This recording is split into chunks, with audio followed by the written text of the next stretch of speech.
Good evening सभी को। मैं हिमांशु व्यास, माँ सरस्वती धाम कोचिंग क्लासेस का ये एक आधिकारिक चैनल है, जिस चैनल का नाम है साथियों फाड़ू केमिस्ट्री। जैसा कि नाम से आपको पता चल ही गया होगा कि इस पर आपको केमिस्ट्री से रिलेटेड एक एक कॉन्सेप्ट और एक एक चीज़ें यहाँ पे आपको देखने को मिलेगी। आइए मैं आपको बताता हूँ इसमें क्या क्या मिलेगा। क्लास 11-12 की chemistry, NEET, IIT second grade, first grade, lab assistant, REET, SET और एनी अदर एग्ज़ाम जिसमें केमिस्ट्री आती है, सब के सब चीज़ें आपका एवरीथिंग आपको हम लोग यहाँ पे कॉन्सेप्ट क्लियर करके विथ उसके जो भी एग्ज़ाम में क्वेश्चन पूछे गए हैं वो सारे आपको यहाँ पे हम डिटेल में सोल्व करवाएंगे। साथ ही साथ अभी जो आने वाले एग्ज़ाम है, जैसे सेकेंड ग्रेड है या एनी अदर एग्ज़ाम है, उसकी भी आपको यहाँ पे पेपर का हम कंप्लीट सॉल्यूशन देंगे, पिछले साल जो भी पूछे गए। तो आपका इस फाड़ू केमिस्ट्री, जैसा कि नाम से पता चल रहा है, यहाँ पे आपको फाड़ू केमिस्ट्री सिखाई जाएगी। लगभग 15 वर्षों का अनुभव मुझे और प्रियंक सर को है। तो हम लोग यहाँ पर विभिन्न प्रकार के टॉपिक के कॉन्सेप्ट आप लोगों के बीच में लेकर इस चैनल पे आते रहेंगे। तो जो भी इस चैनल से नया जुड़ रहा है या पहली बार इस चैनल को देख रहा है, चैनल का नाम है फाड़ू केमिस्ट्री और ये जो चैनल है वो माँ सरस्वती धाम कोचिंग क्लासेस का आधिकारिक चैनल है। आप सभी इस पर लाइक कर दीजिए, सब्सक्राइब कर दीजिए, ताकि आपको और बहुत सारे वीडियो यहाँ पर देखने को मिलेगा। तो आज जो मेरा टॉपिक है आपके बीच में मैं लेके आया हूँ, जिसका नाम है क्वांटम संख्या। बच्चों, बहुत इंपॉर्टेंट टॉपिक है, हर एग्जाम में कम से कम 2-3 क्वेश्चन आ ही जाया करते हैं। तो मैं डिटेल में आपको कंप्लीट समझाऊंगा, उसके बाद जो भी एग्जाम में क्वेश्चन पूछे गए उसके बारे में अपन चर्चा करेंगे। तो आइए, क्वांटम नंबर, क्वांटम संख्या। देखिए क्या होता है, ये क्या करता है, किसी परमाणु में, किसी एटम में जो इलेक्ट्रॉन होते हैं उसकी क्या करेगा, स्थिति, ऊर्जा, संवेग या प्रकृति। अच्छा, सबसे खूबसूरत बात यह है कि यहाँ पे आपको बाइलिंगुअल में पढ़ाया जाएगा, इंग्लिश और हिंदी दोनों यहाँ पे आपको देखने को मिलेगी। तो जो RBSE से रिलेटेड है और जो CBSE से रिलेटेड बच्चे हैं, आप सभी की समस्या का समाधान इस चैनल पर हो जाएगा। चैनल का नाम है फाड़ू केमिस्ट्री। अच्छा, यहाँ बता दूँ मैं आपको, ऑफलाइन क्लासेस भी यहाँ पे प्रियंक सर वगैरह लेते हैं, तो आप ऑफलाइन भी ज्वाइन कर सकते हैं और ऑनलाइन भी आपको यहाँ पे बहुत सारी चीज़ें कॉन्सेप्ट क्लियर किए जाएंगे, आपके बहुत सुंदर तैयारी की कराई जाएगी। तो इलेक्ट्रॉन की पोजीशन, एनर्जी, मोमेंटम और नेचर, इन सब के बारे में जो इन्फॉर्मेशन देते हैं उसे हम लोग क्या कहते हैं, जनरली क्वांटम संख्या। देखिए 4 प्रकार की होती है, हम सबको पता है, N, L, M, S। N का नाम होता है मुख्य क्वांटम संख्या, प्रिंसिपल, जिसको दिया था एक वैज्ञानिक है जिसका नाम है बोर। L होता है दिगंशी क्वांटम संख्या, एजीमुथल बोलते हैं इसको दिया था सोमरफेल्ड ने। कई बार यहाँ पे छोटे छोटे क्वेश्चन पूछ लिए जाते हैं, तो आप उनके जो साइंटिस्ट हैं उनके नाम भी याद रखें। M का जो है चुंबकीय क्वांटम संख्या, मैग्नेटिक क्वांटम नंबर, जिसको दिया था जीमान ने। और एक होता है स्पिन क्वांटम संख्या, चक्रण क्वांटम संख्या, इसको दिए थे 2 जनों ने, उलेनबेक और गोल्डस्मिथ। तो एक तो ये स्लाइड आपको अच्छे से याद करनी है। 4 प्रकार का होता है, N, L, M और S। अच्छे से याद करना, अभी मैं आपको प्रैक्टिस भी कराऊंगा। N, L, M, S और किस किसने दिया है ये भी आपको साथ में याद रखना है। आइए आगे बढ़ते हैं। चलिए अब 1 बाय 1 अपन इसको अच्छे से डिटेल में पढ़ेंगे। आपका कोई भी कमेंट हो, आपको लगता है कि सर ये चीज़ समझाओ, आप नीचे कमेंट कर दीजिएगा, आपको वापस डिटेल में समझा दिया जाएगा। और भी कोई टॉपिक जिस पर आपको समझना है, आप नीचे कमेंट करके ज़रूर बताइए कि कौन कौन से टॉपिक आपको सीखने हैं। आइए सबसे पहले लेते हैं N को बोलते हैं मुख्य क्वांटम संख्या, प्रिंसिपल क्वांटम नंबर। देखिए ये क्या इन्फॉर्मेशन देता है, ये इन्फॉर्मेशन देता है इलेक्ट्रॉन के ऑर्बिट और सेल की साइज बताता है। क्या बताता है, उसका आकृति बताता है, उसकी क्या बताता है, आकृति बताएगा। इलेक्ट्रॉन के एनर्जी लेवल को भी ये बताता है। कौन बताता है, N, याद रखिएगा क्या बताता है, N बताता है। तो आइए सबसे पहले हम N के बारे में चर्चा करेंगे। देखो N के बारे में बहुत सिंपल है, आपको सेल याद करना है। सेल हम 9-10 में पढ़ के आए हैं, K, L, M, N, O, P ऐसे चलता रहता है। K का जो नंबर है उसमें N का मान कितना होता है बच्चों, 1, L में होगा 2, M में होगा 3, N में होगा 4, O में 5, 6 एंड सो ऑन। ठीक है, जैसे कि फॉर एग्जाम्पल अगर मैं लिख दूँ यहाँ पे 2S, तो इस 2S के लिए N का मान कितना हो गया, ये जो आगे नंबर होता है बच्चों वो उसका N का मान होता है। क्लियर। जैसे मैंने लिख दिया कि 4F, तो इसके लिए N का मान कितना हो गया, जो आगे नंबर दे रखा है ना N का मान, यही आपका हो गया, N का मान कितना हो गया, 4 हो गया। अच्छा, यहाँ पे कुछ क्वेश्चन डायरेक्टली पूछे जाते हैं जो आगे अपन चर्चा करेंगे, कम से कम 15-17 में क्वेश्चन आपको करवाने वाला हूँ। देखिए ये इंपॉर्टेंट फैक्ट लिखे हैं, कोश में कक्षक, ऑर्बिटल इन सेल, सेल के अंदर कितने ऑर्बिटल होते हैं, ऐसा पूछे तो याद रखना फॉर्मूला होता है n²। और कोश में इलेक्ट्रॉन की जब भी बात होगी, इलेक्ट्रॉन इन सेल, तो आपको क्या करना, 2 से मल्टीप्लाई कर देना। जैसे n² है उसके आगे 2 से क्या कर देना, मल्टीप्लाई। सीधी सी बात है, हम लोग सब पढ़ के आए। जैसे हम लोग s ऑर्बिटल पढ़ते हैं, इसमें कितने ऑर्बिटल तो 1 है, लेकिन इसमें इलेक्ट्रॉन कितने रहते हैं, 2। है ना, p के अंदर 3 ऑर्बिट है, तो इसमें इलेक्ट्रॉन कितने रहते हैं आप देख सकते हैं 6 हो गया, यानी 3 तो ऑर्बिट है, इसका डबल क्या होता है आपके इलेक्ट्रॉन होते हैं। तो यहाँ पे उसी प्रकार से फॉर्मूला बना है। अगर आपको ऑर्बिटल पूछे तो आपको ध्यान रखना n², लेकिन अगर आपको पूछे कि उस सेल की बात हो रही है, ध्यान रखना किसकी बात हो रही है, सेल की। सेल में अगर आपको ऑर्बिटल पूछे तो n², और अगर इलेक्ट्रॉन पूछे तो 2 का उस पर आप क्या कर दीजिएगा, गुना कर दीजिएगा, मल्टीप्लाई कर दीजिएगा। तो बड़ी इंपॉर्टेंट स्लाइड है, आई होप कि आपको ये समझ में आ गया होगा। तो ये हमने मुख्य क्वांटम संख्या का देख लीजिए। अब हम बात करेंगे एल का मान कैसे निकाला जाए। एन को बोलते हैं, एल को दिगंशी क्वांटम संख्या, एजीमुथल क्वांटम नंबर। आइए ये क्या हमको शो कराएगा, एक तो ये सब सेल की क्या बताता है, साइज बताता है उपकोष की, है ना, और कोणीय संवेग ऑर्बिटल एंगुलर मूवमेंट भी यहाँ पर ये दिखाएगा। अच्छा, एल का मान हम लोग कैसे निकालते हैं, ध्यान देना। एल के लिए आपको क्या करना है, 0 1 2 3 ऐसे लिख देना है। 0 जो होता है वो किसके लिए होता है, एस के लिए, 1 होता है पी के लिए, डी के लिए क्या होता है 2 होता है, और एफ के लिए क्या होता है, एफ के लिए क्या होता है बच्चों 3 होता है। बात समझ में, वेरी सिंपल है। ये एल का मान निकाल रहे हैं हम, क्योंकि एल किसको कहते हैं, दिगंशी को। तो अगर आपको पूछे कि एस के लिए एल का मान कितना है, एस के लिए, तो याद रखिएगा एस के लिए एल का मान 0 हो गया, पी के लिए एल का मान 1 हो गया, डी के लिए 2 हो गया, और एफ के लिए कितना हो गया बच्चों 3 हो गया। ऐसे सोहन आगे चलता रहता है। दूसरा यहाँ पे एक इंपॉर्टेंट फैक्ट आपको दिया गया है, अगर आपसे पूछ ले कि उपकोष में कक्षक कितने हैं, यानी ऑर्बिटल इन सब सेल में अगर ऑर्बिटल पूछ ले तो यहाँ फिर फॉर्मूला अलग हो जाता है। वहाँ हमने क्या देखा था, सेल में देखा था, सेल में अगर ऑर्बिटल पूछे तो n², और अगर इलेक्ट्रॉन पूछे तो 2n², ये हमने अभी देखा था।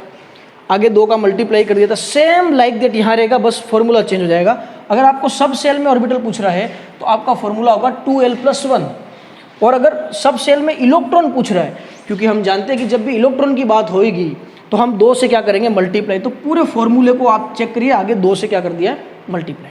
ठीक है बच्चों, तो ये बड़ा इंपॉर्टेंट है, कई बार सीधा सीधा पूछ लिया जाता है। अभी जब हम आगे इसको सारा डिटेल में क्वेश्चन सॉल्व करेंगे आपको सब कुछ समझ में आने वाला है। चलिए आइए, और कोई भी आपका डाउट हो आप पूछ लीजिएगा। अभी इसी के अंदर चल रहा है, देखो 1-2 फॉर्मूले और होते हैं, क्योंकि मैं चाहता हूँ कि आपको कंप्लीट नॉलेज दूँ। ऐसा नहीं हो कि कहीं से कोई क्वेश्चन आ जाए और अपने इससे नहीं हो तो आपको भी लगेगा कि यार फाड़ू केमिस्ट्री में आए और हमको डिटेल नहीं मिला। तो फाड़ू केमिस्ट्री में प्यारे विद्यार्थियों आपको हर एक चीज़ डिटेल में समझाई जाएगी विथ कॉन्सेप्ट, और पिछले जितने भी एग्जाम में क्वेश्चंस आ चुके हैं वो सब आपको यहाँ पे करवाए जाएंगे। तो आइए, एक चीज़ और होती है कि कोष में उपकोष अगर पूछ ले आपको, नंबर ऑफ सब सेल इन सेल, तो याद रखिएगा n होता है। क्या होता है, n ही आपका रहेगा, यानी कोष में उपकोष पूछे तो n ही रहता है। अगर कोष में उपकोष सब सेल इन सेल पूछ ले, मतलब वो हो रहता है 0 से n-1 तक रहता है। कहाँ तक रहता है, 0 से n-1 तक रहता है। ठीक है, संख्या पूछ ले तो ये हो गया, n होता है। उपकोष की संख्या पूछे तो n होता है, और अगर हमको निकालना हो तो कितना हो जाएगा, 0 से n-1 तक उसका मान रहता है। कैसे रहेगा मैं भी आपको समझाता हूँ। देखिए ये सेल है KLMN, ठीक है, इसका n का मान कितना हो जाएगा, अभी मैंने क्या बताया आपको, K के लिए हमको पता होता है n का मान कितना होता है, 1 2 3 और 4। आगे हम लोग पढ़ के आए, K का मान कितना होता है 1, L के लिए 2, M के लिए 3, N के लिए 4। अब यहाँ पे बात आ रही उपकोष की संख्या कैसे निकाले, तो देखो ये रहा फॉर्मूला। कोष में हमको उपकोष की संख्या निकालनी है, तो जो n का मान होगा वही उसका आंसर है। तो अब इनके लिए n का मान क्या, 1 2 3 4, तो उपकोष की संख्या नंबर ऑफ सब सेल भी क्या होगा, 1 2 3 4, दैट्स इट। समझ में आ रहा है सभी को। चलिए अब बात करेगा उपकोष, बताओ। देखो ये तो क्या उपकोष की संख्या, और अब ये पूछ रहा है कि कोष में उपकोष कितने आएंगे, तो उपकोष कितने आ जाएंगे। देखो यहाँ पे 1 है, तो 1 पे क्या आ जाएगा, 1s आ जाएगा। ठीक है, 2 है तो 2 कौन कौन से होंगे, एक तो हो जाएगा 2s और एक हो जाएगा 2p, 1 और 2 ये हो गया। 3 पे क्या हो जाएगा, 3s 3p और 3d। 4 पे क्या हो जाएगा, 4s 4p 4d और 4m। ये क्या हो गए, ये सब सेल हो गए बच्चों, उपकोष हो गया। अब यहाँ पे अगर आपको L का मान पूछे तो देखो L का मान मैंने यहाँ लिख के दिया है कि L का मान क्या होता है, 0 से n-1 तक होता है। तो यहाँ पे चेक कर ली, 0 से n-1, n-1, n का मान कितना, 1 है, 1 में से 1 जाएगा तो क्या उत्तर आ जाएगा, 0 आ जाएगा। सेम लाइक दैट यहाँ पे क्या देखिए, 2s के लिए वापस से 0 आ जाएगा, s के लिए 0 ही आता है, p के लिए कितना हो जाएगा, 1 हो जाएगा, s के लिए 0, p के लिए 1, d के लिए 2 हो गया। यानी आप फॉर्मूले में रखते जाओ n का मान, 1-1, 2-1, 3-1, ये आंसर आपके आते रहेंगे। Same like that 4s 4p 4d और 4f में आप चेक कर लीजिए क्या हो जाएगा, 0 1 2 3। इसमें एक चीज़ और होती है कि ऑर्बिटल एंगुलर मूवमेंट का कई बार फॉर्मूला पूछ लेता है, और कुछ न्यूमेरिकल्स कई बार यहाँ पे आ जाते हैं, अभी तक हालांकि बहुत कम आए लेकिन कभी आ जाते हैं, तो ध्यान रखिएगा √L L+1 H/2π, ये ध्यान रखिएगा आपको, है ना। ये फॉर्मूला बड़ा इंपॉर्टेंट है, इसको भी आप अच्छे से याद कर लीजिएगा। चलिए आगे बढ़ते हैं। अब आता है थर्ड नंबर हमारा m का मान। ये m कैसे निकालते हैं, बहुत ईजी है। m को बोलते हैं चुंबक की क्वांटम संख्या। ये क्या बताता है, इलेक्ट्रॉन बिहेवियर बताएगा इन मैग्नेटिक फील्ड, यानी चुंबक के क्षेत्र में आपके इलेक्ट्रॉन किस प्रकार से व्यवहार करता है, उसका नेचर क्या होता है, उसके बारे में यहाँ पे वो चर्चा करने वाला है। तो देखिए उपकोष, हम सब जानते हैं उपकोष कौन कौन से हो गए, S, P, D, F। अभी हमने थोड़ी देर पहले पढ़ा था कि उपकोष S, P, D, F के लिए L का मान क्या होता है, इसके लिए 0 हो गया, ये 1 हो गया, ये 2 हो गया और ये 3 हो गया। ये आपको हमेशा याद रखना है, ये जो चीज़ें हैं ना, ये L का मान, ये आपको हमेशा याद रखना है। अब यहाँ पे देखते हैं कि ऑर्बिटल कैसे निकालेंगे, यानी अब हम m का मान निकालने जा रहे हैं बच्चों। तो ध्यान रखना, S के लिए हम सब जानते हैं कि एक ऑर्बिटल होता है और एक के ऊपर क्या आ जाएगा, उसका m का मान 0 आ जाएगा, ठीक है। P के अंदर कितने ऑर्बिटल होते हैं, 3 होते हैं। 3 में से ध्यान रखना बीच वाला हो गया 0, इधर -1 इधर +1, ऐसे याद करना है आपको। D में कितने होते हैं, 5 होते हैं, यहाँ एक हट गया, बीच वाला 0, -1 -2, इधर वाले -1 -2, इधर वाले हो गए +1 +2, राइट। और यहाँ पे आप देखिएगा F के अंदर टोटल 7 ऑर्बिटल, 1 2 3 4 5 6 और 7। तो इसके अंदर बीच वाला तो हो गया 0 -1 -2 -3 +1 +2 और +3, राइट। इसमें एक चीज़ ध्यान रखना, p ऑर्बिटल के अंदर जो pz ऑर्बिटल होता है ना, वो होता है, उसका मान कितना होता है, 0। और d के अंदर जो dz² है, हमने पढ़ा ना dxy dyz dzx dx² - y² और dz², तो जो dz² होता है उसका आंसर कितना होता है, 0। ये दो चीज़ आप अच्छे से याद रखना। तो कभी भी ऐसा आपको पूछ ले कि m का मान कितना, तो आपको ध्यान रखना s के ऊपर 0 होता है, p में 0 -1 +1 -L से +L तक होता है, ठीक है ना। चलिए अब हम बात करेंगे अंतिम s को बोलते हैं स्पिन। स्पिन का मतलब हो गया चक्रण क्वांटम संख्या।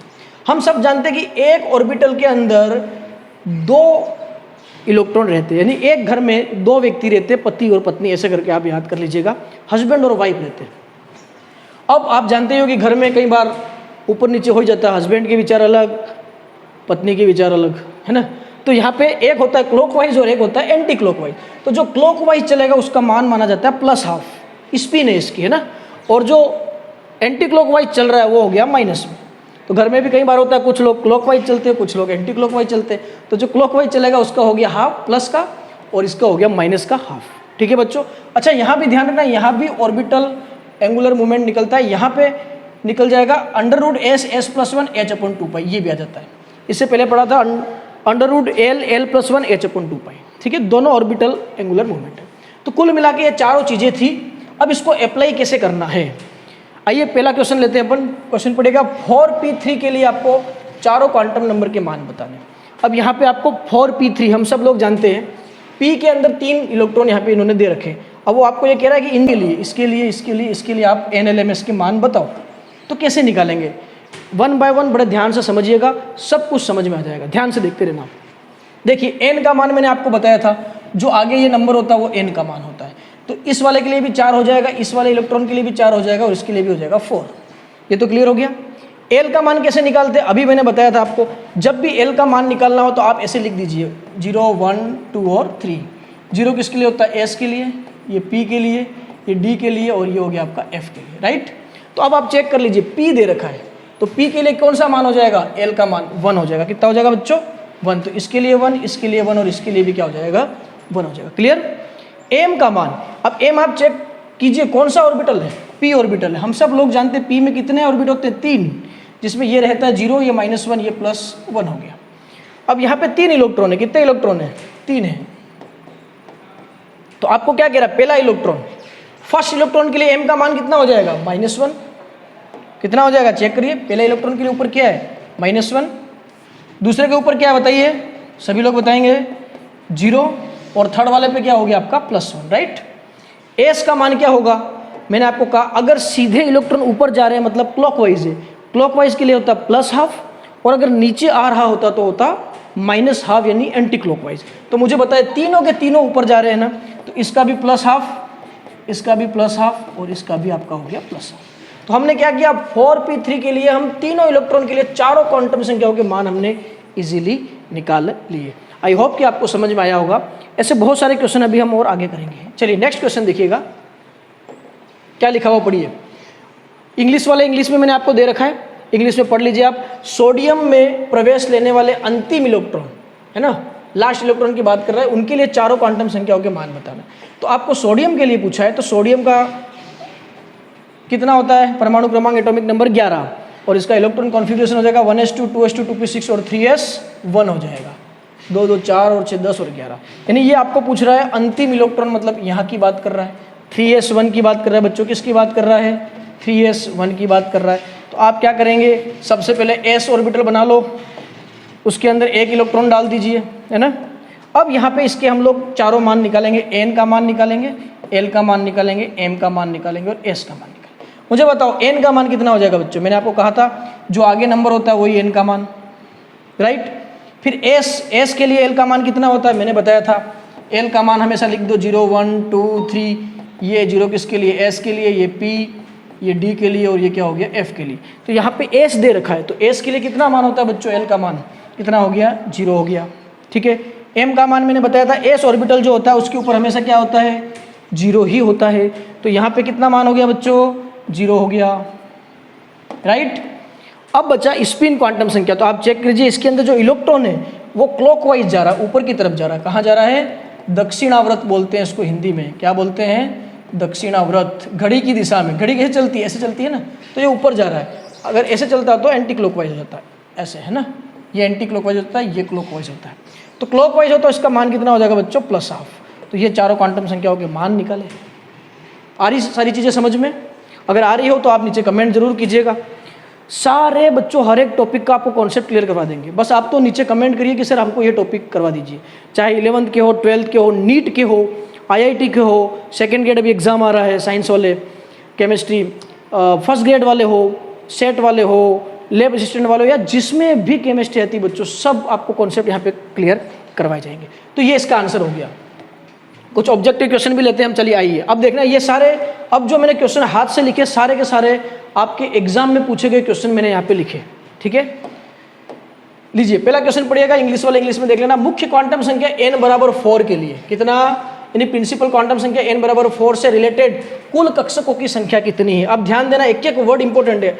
आपको पूछा है कुल कक्षक, क्या पूछा है, कुल कक्षक। तो हम लोगों ने पढ़ा था n के लिए कुल कक्षक कैसे निकालते हैं, कुल कक्षक का फॉर्मूला क्या होता है, n²। कक्षक का फॉर्मूला क्या होता है, ऑर्बिट निकलने का n²। और इलेक्ट्रॉन का पूछे तो मैंने आपको कहा था कि 2 का क्या कर दीजिए, मल्टीप्लाई। आपको यहाँ पे क्या पूछा है, कुल कक्षक पूछा है, वो भी n बराबर किसके लिए, 4 के लिए। तो आप क्या करोगे, n² फॉर्मूला लगाओगे। n का मान कितना है, 4, और 4 का स्क्वायर कितना हो जाएगा, 16। तो राइट आंसर क्या आ जाएगा बच्चों, D is the correct answer. अच्छा, अगर वो यहाँ पे पूछता कि कितने इलेक्ट्रॉन हैं, तो हम लोग क्या करते, 16 के अंदर 2 का मल्टीप्लाई कर देते, फिर आंसर कितना आ जाता, 32 इलेक्ट्रॉन, राइट। पहला क्वेश्चन आपको समझ में आ गया होगा। नेक्स्ट क्वेश्चन देखिएगा, ये सारे एग्जाम में पूछे गए बच्चों, सारे एग्जाम में पूछे गए क्वेश्चन ही आपके सामने लिए हैं। n बराबर 5 के लिए ऊर्जा स्तर में कक्षकों की कुल संख्या, ये हमेशा अंडरलाइन कर दीजिएगा। आपको पूछा है, क्या पूछा है, ऑर्बिटल के बारे में पूछा है, टोटल नंबर ऑफ ऑर्बिटल्स, है ना।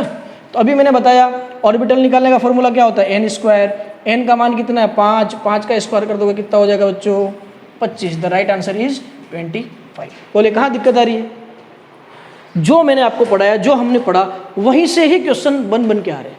तो आपका 2 क्वेश्चन के आंसर आसानी से आप निकाल पाओगे। नेक्स्ट क्वेश्चन देखिएगा, अलग अलग टाइप के क्वेश्चन लिए जो भी एग्जाम में आए। एक इलेक्ट्रॉन की चक्रण क्वांटम संख्या +12 है, यानी स्पिन क्वांटम नंबर +12 है, और उसका जो चुंबकीय क्वांटम संख्या है मैग्नेटिक, वो -1 है। ध्यान दीजिएगा, एक +12 है और एक -1 है। यह निम्न में से किस कक्षक में उपस्थित नहीं हो सकता है, किस में नहीं हो सकता है। अब आप, अगर आपके अंदर थोड़ा सा माइंड हो तो आप चेक कर लीजिए, स्पिन के बारे में कह रहा है, तो ये +12 यानी एक इलेक्ट्रॉन +12 तो हो गया, ठीक है, और चुंबक के क्वांटम संख्या -1 है। अब आप खुद चेक कीजिए, हम लोगों ने पढ़ा था S, P में 3, D में 5, और F के अंदर कितना हो गया बच्चों, 1 2 3 4 5 6 और 7। अब मुझे आप बताना, ये जो -1 है m का मान, क्या पूछा है, चुंबक की क्वांटम संख्या m-1 है, ऐसा आपको ढूंढना जिसमें नहीं है। तो आप सब लोग जानते हो केवल s जो होता है उसके अंदर 0 होता है, बाकी सब में तो ये 0, -1, +1, ये भी क्या हो जाएगा, 0 -1 -2 +1 +2, ये भी यहाँ भी 0 हो गया, -1 -2 -3 +1 +2 +3। अब आप खुद चेक कीजिएगा कि m का मान -1 केवल एक ही के अंदर नहीं है, वो किस में है, s के अंदर। तो इसका उत्तर क्या हो जाएगा बच्चों, D is the correct answer. s के अंदर जो है ना +½ और -1, यानी चुंबक की क्वांटम संख्या -1 इसमें नहीं हो सकती है, बाकी इन तीनों में -1 मिल जाएगा आपको। ठीक है, +1 भी चारों में मिल रहा है, लेकिन -1 यहाँ पे आपको नहीं मिल रहा है। तो करेक्ट उत्तर क्या हो जाएगा, डी। चलिए नेक्स्ट क्वेश्चन देखिएगा क्या पूछा है। किसी कक्ष में अधिकतम इलेक्ट्रॉन, देखो अब इलेक्ट्रॉन के बारे में पूछा है, कि संख्या के द्वारा दी जाती है। Maximum number of electron in an orbital is given by, ये फॉर्मूला पूछ रहा है सीधा सीधा आपको, आप खुद चेक कीजिएगा। ये आपको कह रहा है कि मैक्सिमम इलेक्ट्रॉन निकालने का फॉर्मूला क्या होता है बच्चों, अभी अपन ने पढ़ा था, अगर कक्षक पूछे तो n² होता है ना, और अगर इलेक्ट्रॉन पूछे तो आगे 2 का मल्टीप्लाई कर दीजिए, तो उत्तर क्या आएगा, 2n²। कौन सा ऑप्शन रहेगा, ये वाला। तो ये पूछ रहा है इलेक्ट्रॉन के लिए, अगर ये होता तो ये किसके लिए होता, कक्षकों की संख्या, ऑर्बिटल की संख्या पूछे तो ये होगा। तो इसके लिए अधिकतम इलेक्ट्रॉन पूछा है, तो राइट उत्तर क्या होगा बच्चों, 2n²। करेक्ट। चलिए नेक्स्ट क्वेश्चन लेते हैं। l बराबर 4 के लिए कुल कक्षकों की संख्या बताइए। देखो समझने वाली बात यह है कि आपको n नहीं दिया, यहाँ पे l दिया है, और आपको अच्छे से पता होगा कि मैंने यहाँ पे एक फॉर्मूला लिखाया था आपको, मैं आपको समझा देता हूँ, देखिए ध्यान से देखना। ये था अपना n अगर पूछे तो n के लिए आपके ऑर्बिटल इन सेल n² होता है और इलेक्ट्रॉन 2n² होता है, राइट। लेकिन अगर आपको l दे रखा हो और तब आपको पूछे कि सब सेल के अंदर कितने ऑर्बिटल, तो यहाँ पे फॉर्मूला लगता है ऑर्बिटल के लिए 2l+1 और इलेक्ट्रॉन के लिए आगे 2 से क्या कर देना है, मल्टीप्लाई कर देना है। तो आइए चेक करते हैं ये सवाल कैसा दे रखा है, हम लोग इसको देखते हैं। ये आपको कह रहा है कि l बराबर 4 के लिए आपको कुल ऑर्बिटल बताने हैं, तो कुल ऑर्बिटल के लिए फॉर्मूला क्या लगता है, 2l+1, ये सूत्र लगता है। तो मुझे बताइए l का मान यहाँ कितना दे रखा है, 4, 2 × 4 + 1, 4 दूनी हो गया 8, 8 और 1 कितना उत्तर आ गया बच्चों, 9 is the correct answer, D. अगर ये यहाँ पे पूछता कि कुल इलेक्ट्रॉन कितने, तो हम लोग क्या करते हैं, 9 का 2 से मल्टीप्लाई कर देते, 9 दूनी कितना हो जाता, 18, राइट। समझ में आ गया सभी को।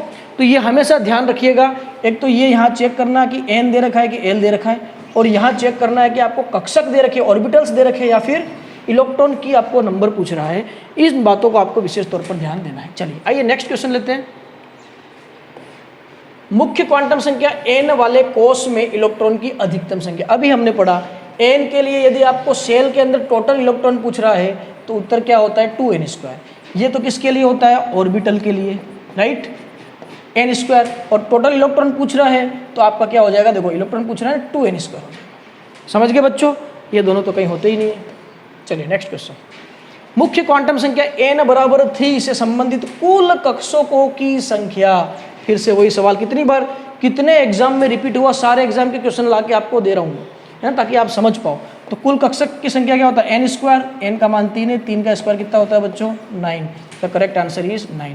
अगर पूछता कि इलेक्ट्रॉन, तो इलेक्ट्रॉन तो कितने हो जाते, फिर 9 का 2 से गुणा हो जाता, तो क्या हो जाता, 18। लेकिन यहाँ पे कितना आएगा उत्तर। नेक्स्ट क्वेश्चन लेते हैं। अब देखो ये अलग टाइप का क्वेश्चन है, इसमें समझने की बात है, यहाँ पे कॉन्सेप्ट है। इस टाइप के सवाल को कैसे सोल्व करना बहुत आसान तरीके से समझाता हूँ।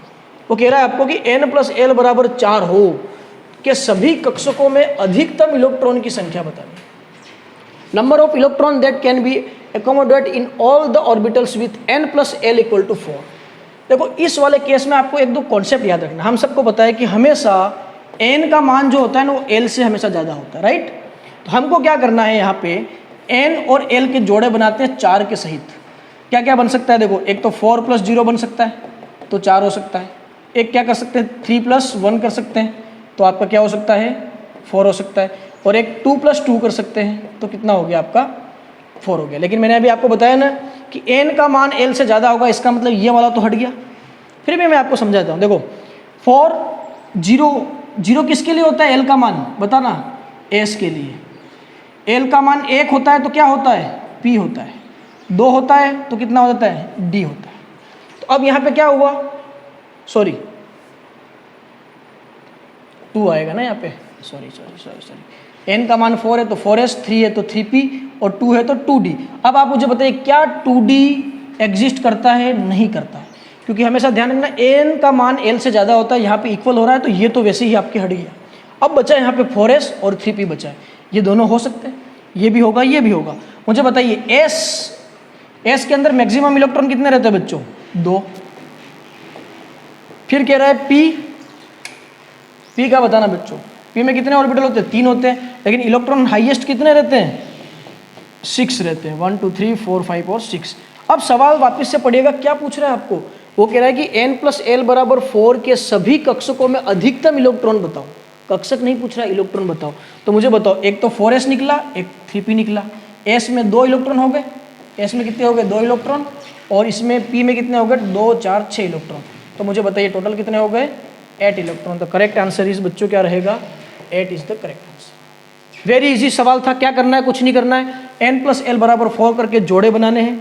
हमको देखना है, एक रूल याद करना है कि n का मान हमेशा l से ज़्यादा ही रहेगा। इस बात को नोट कर लीजिएगा, ये कॉन्सेप्ट है, ठीक है? ये क्या है? कॉन्सेप्ट। तो यहाँ पे हमने उसको जोड़े बनाए, 4 + 0 हो सकता है पॉसिबिलिटीज़, 3 + 1 हो सकता है और 2 + 2 हो सकता है। इसके अलावा क्या हो सकता है ना? तो यहाँ पे ये दोनों इक्वल हो गया, इसलिए इसको हमने कैंसिल आउट कर दिया। अब बचा 4 0 0 पे s आता है, 4s 3p 1 l का मान यदि 1 होगा तो p आता है ना, 3p हो गया। s में 2 इलेक्ट्रॉन रहते हैं और p में कितने रहते हैं? हाईएस्ट 6 और 2 कितना हो गया बच्चों? 8। आइए ऐसा ही एक क्वेश्चन और देखते हैं। देखिए, निम्न क्वांटम संख्याओं के संबंध के लिए कुल कक्षकों की संख्या बतानी है जिसमें n + l का मान कितना हो जाए बच्चों? 5। The total number of orbital associate with the following relation of quantum number is n + l = 4। ध्यान देना इसको भी, सेम उसी टाइप का क्वेश्चन एग्जाम में पूछा गया, first grade second grade NEET वगैरह में ये सवाल पूछे गए।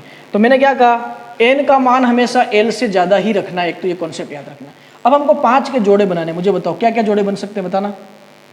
5 + 0, 0 पे क्या आता है? s, एक तो 5s हो गया। एक क्या बन सकता है? 4 + 1, एक क्या बन सकता है? 3 + 2, और एक क्या बन सकता है? 2 + 3। मुझे बताओ क्या 2 + 3 बन सकता है?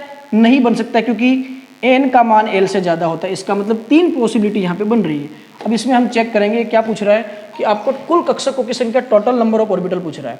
मुझे बताइए 5 0 में 5s हो गया, 4 का 4 रखा, l का मान 1 पे होता है तो क्या होता है? p होता है। 3 का 3 हो गया। बताइए l का मान 2 किसके लिए होता है? sp d। अब आपको पूछ रहा है कुल कक्षक पूछ रहा है, तो मुझे बताओ s में 1 कक्षक होता है, p में कितने होते हैं? 3 कक्षक, d में कितने होते हैं बच्चों? 5 होते हैं। तो टोटल काउंट कर लीजिए आप, 1 2 3 4 5 6 7 8 और 9। द करेक्ट आंसर इज बच्चों क्या हो जाएगा? 9 इज द करेक्ट आंसर। अच्छा, मुझे आप नीचे कमेंट करके बताइए, अगर वो यहाँ पे कुल कक्षक की जगह इलेक्ट्रॉन पूछता बच्चों, तो उत्तर कितना आ जाता? जस्ट इसका क्या कर देते आप? डबल। तो कितना हो जाता? 18 इलेक्ट्रॉन हो जाता, जो कि ऑप्शन में नहीं है, क्योंकि कक्षक पूछा है, इलेक्ट्रॉन नहीं पूछा है। तो 2 4 6 8 10 12 14 16 और 18 हो जाता। लेकिन यहाँ पे उसने क्या पूछा है? ऑर्बिटल पूछा है। तो अपना इस पद्धति से आपको निकालना, ये कॉन्सेप्ट याद करना, n is always greater than l। n का मान l से हमेशा आपको ज़्यादा रखना है। Correct answer is 9। चलिए नेक्स्ट क्वेश्चन देखिएगा। अब यहाँ पे थोड़े अलग टाइप के सवाल आएंगे।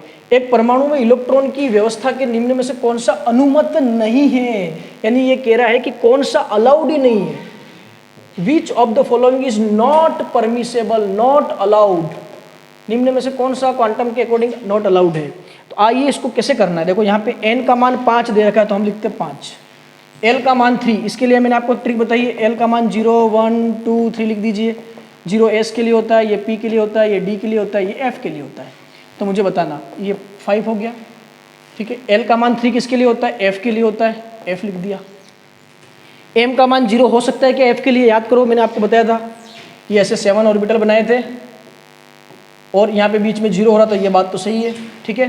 यहाँ तक सब सही चल रहा है। 5f, s का मान +½ हो सकता है, +½ हो सकता है, बिल्कुल ये बात तो सही है। लेकिन ये पूछ रहा है कि किसमें नॉट परमिसेबल है, जिसमें ये मान नहीं लागू होगा। तो पहले वाले में तो देखो लागू हो रहा है, ठीक है। सेकेंड वाले में चेक करते हैं। n का मान 3, 3 का 3 लिखा। l का मान 2, l का मान 2 किसके लिए होता है बच्चों? ये देख लीजिए, d, 3d।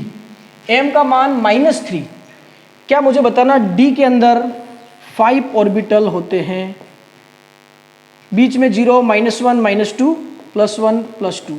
मुझे बताइएगा क्या m का मान d के लिए -3 आ रहा है क्या? नहीं आ रहा है। इसका मतलब एक तो हमारा ये राइट हो गया, समझ गए? यहाँ पे एक ही राइट था, एक ही आ गया।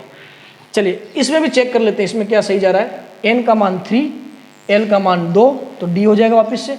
m का मान -2 हो सकता है क्या? चेक कर लीजिए, -2 हो सकता है, इसका मतलब ये तो राइट जाएगा।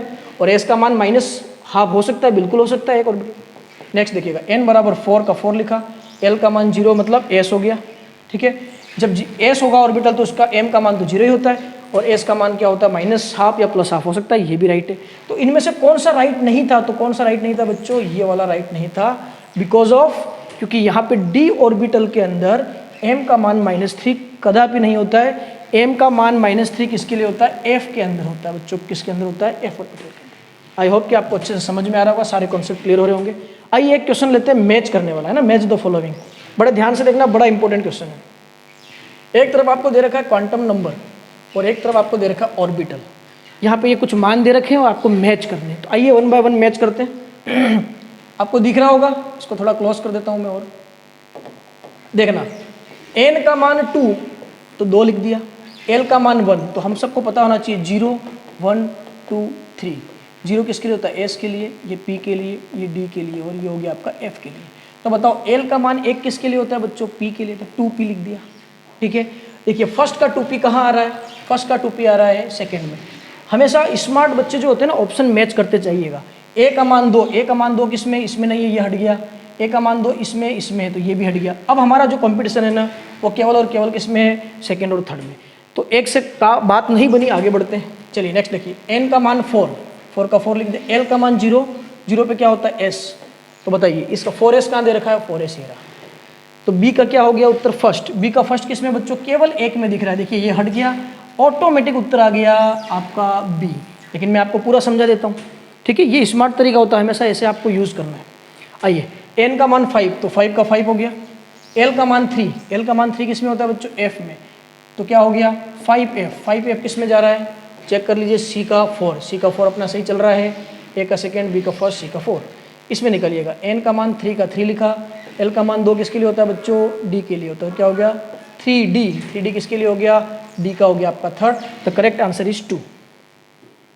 आई होप कि आपको अच्छे से समझ में आ रहा होगा सारे कॉन्सेप्ट। देखो केवल थ्योरी पढ़ने से हम एग्ज़ाम को पास नहीं कर पाएंगे, क्योंकि हमको ज़्यादा से ज़्यादा MCQs हमको सॉल्व करने होंगे, पुराने जितने भी क्वेश्चन आए वो, प्लस एक्स्ट्रा हमको MCQ यहाँ पे सॉल्व करने होंगे। चलिए एक क्वेश्चन और लेते हैं, पढ़िएगा ध्यान से। नीचे दिए गए समूह में से फर्स्ट टू 4 वह विकल्प चुने जो किसी परमाणु में एक इलेक्ट्रॉन के लिए संभव नहीं है। ध्यान देना बच्चों, ये वापस से वही बात कर रहा है।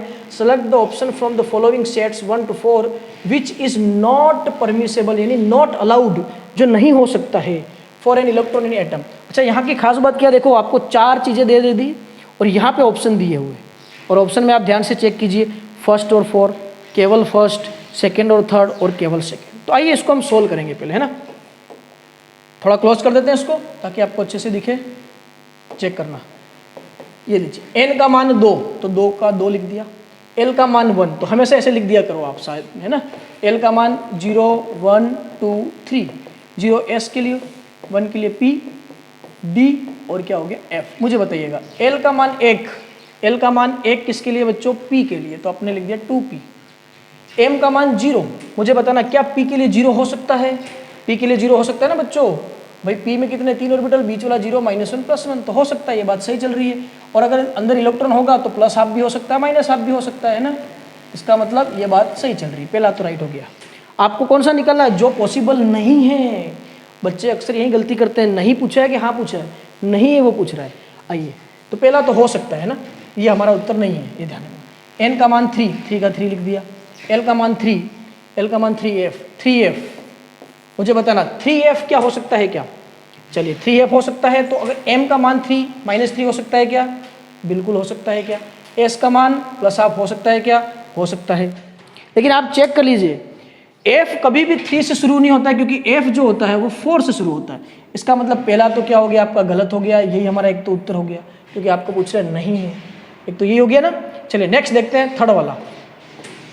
बात समझ में आ गई ना आपको? अभी आप खुद चेक करो ना, n और l का मान कभी भी इक्वल नहीं हो सकता है। मैंने बताया था ना कि n is always greater than l। यहाँ पे उसने क्या कर दिया, n का मान तो 3 लिख दिया और l का मान भी 3 लिख दिया, यानी 3f कभी भी नहीं हो सकता है, 4f हो सकता है। n का मान l से हमेशा ज़्यादा होता है। आइए चेक करते हैं, n का मान 3 लिखा, l का मान 2, l का मान 2 किसके लिए होता है बच्चों? d के लिए, 3d हो सकता है क्या? चलिए ठीक है। लेकिन डी में चेक करते हैं, m का मान -2 हो सकता है क्या डी के अंदर, बताना जरा। डी में 5 ऑर्बिटल होते हैं, ये 0 -1 -2 +1 +2, इसका मतलब m का मान -2 होता है, बिल्कुल यहाँ पे नज़र आ रहा है। लेकिन एक गलती कर दी इसने कि s का मान 1 नहीं होता है बच्चों, या तो +½ होता है या -½ होता है। इसका मतलब ये भी यहाँ पे गड़बड़ कर दिया, ये भी हमारा उत्तर है क्योंकि ये नहीं है, राइट, ये गलत है। हमको गलत वाला पूछा है, सही वाला नहीं पूछा है। पहला वाला तो राइट है, ये दोनों आपके गलत है। फोर्थ वाला भी चेक कर लेते हैं। n का मान 4 तो 4 लिख दिया, l का मान 3, l का मान 3 किसके लिए होता है, f के लिए। 4f हो सकता है क्या, हो सकता है। लेकिन आगे चेक करते हैं, m का मान -2 होता है क्या f के लिए, तो f के लिए हम लोग सब जानते हैं उसमें कितने ऑर्बिटल होते हैं, 7। ये 0 -1 -2 -3 +1 +2 +3। तो देखिए यहाँ पे चेक करना, m का मान -2 होता है क्या, बिल्कुल होता है। s का मान +2 होता है क्या, बिल्कुल होता है। +2 और -2, तो ये भी राइट हो गया। तो ये दो तो हमारे राइट उत्तर है, लेकिन आपको पूछा जो नहीं है तो वो कौन से हो गए, सेकेंड और third. The correct answer is बच्चों क्या हो जाएगा, सी इज द करेक्ट आंसर। ठीक है बच्चों, तो ये कुछ क्वेश्चन मैंने आपको करा दिए हैं बच्चों। देखना टोटल कितने क्वेश्चन मैंने आपको करा दिए हैं, जो एग्जाम में आए हुए सवाल है। टोटल 14 क्वेश्चन करा दिए और सारी इसकी थ्योरी आपको कंप्लीट बता दी बच्चों। तो मुझे बताइएगा आपको ये वीडियो कैसा लगा, क्योंकि ये वीडियो पूरा डिटेल के साथ में आपके एक कॉन्सेप्ट क्लियर करें, साथ ही साथ एग्जाम में किस टाइप से क्वेश्चन पूछे जाते हैं, हमको कैसे अप्लाई करना है। केवल थ्योरी पढ़ने से बच्चों काम नहीं बनेगा, आप यकीन मानिए। आपको साथ में MCQ और पुराने जितने भी प्रश्न आ चुके हैं वो आपको करने ही पड़ेंगे, और वो आपको इस चैनल पर जरूर कराए जाएंगे। इस चैनल का नाम है फाड़ू केमिस्ट्री। बच्चों आपकी केमिस्ट्री फाड़ू कर देंगे, एक एक क्वेश्चन आपको सोल्व करवा देंगे। तो यदि आपको वीडियो अच्छा लगा हो तो आपको बहुत बहुत धन्यवाद। आप इस चैनल को लाइक कर दीजिए, सबसे इंपॉर्टेंट बात आप सब्सक्राइब करके नीचे बेल आइकन दबाइए, क्योंकि अभी आने वाले दिनों में बहुत सारे कॉन्सेप्ट आपके एक एक चीज़ क्लियर कर रहे हैं। चाहे वो 11-12 का बच्चा हो, चाहे वो नीट की तैयारी कर रहा हो, IIT की तैयारी कर रहा हो, अभी सेकेंड ग्रेड एग्जाम आ रहा है उसकी तैयारी कर रहा हो, फर्स्ट ग्रेड की तैयारी कर रहा हो केमिस्ट्री की, सेट की कर रहा हो, रीट की कर रहा हो, या किसी भी कॉम्पिटिशन लैब असिस्टेंट की कर रहा हो, या किसी ऐसे एग्जाम जिसमें केमिस्ट्री आती हो, आप इस चैनल पे जुड़ जाइए, आपके सारे कॉन्सेप्ट क्लियर कर दिए जाएंगे। तो बहुत बहुत धन्यवाद। लाइक सब्सक्राइब शेयर कीजिए। और बता दूं, ये चैनल माँ सरस्वती धाम कोचिंग क्लासेस ऋषभ देव का आधिकारिक चैनल है, उनका ही एक पार्ट है जिसका नाम है केवल और केवल केमिस्ट्री को समर्पित है, फाड़ू केमिस्ट्री। ये चैनल का नाम है बच्चों फाड़ू केमिस्ट्री। अधिक से अधिक बच्चों तक इस चैनल को शेयर करें, लाइक करें, सब्सक्राइब करें। फिर मिलेंगे, बहुत बहुत धन्यवाद। जय हिंद, वंदे मातरम, भारत माता की जय, जय माता सरस्वती।